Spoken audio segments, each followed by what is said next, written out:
costs that I wasn't aware of or wasn't completely caught up on before I started the process of getting a house and a mortgage in Ireland.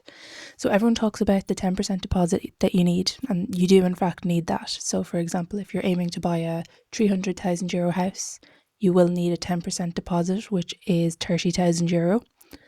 There are schemes available like the First Home Scheme and the Help to Buy scheme.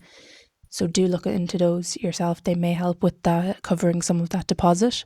But on top of that, there are a lot of costs that people don't mention quite so much, or that you don't really realise until you start the process.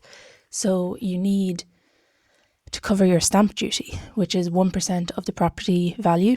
So if we're going with a €300,000 house, that adds a €3,000 cost on top of that deposit. Then on top of that, you also have your legal fees. So you have to pay your solicitor. Costs could be anywhere from €3,000 to €4,000. For me, it was €3,200.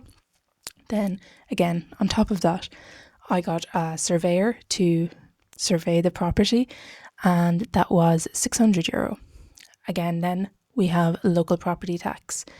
The rates change as per the value of the property, but the cost for about a €300,000 house, I believe, is about €250. So that's another cost. Adding all those together, it is quite a bit more than your 10%. So you do want to account for all these costs when you're starting your savings plan.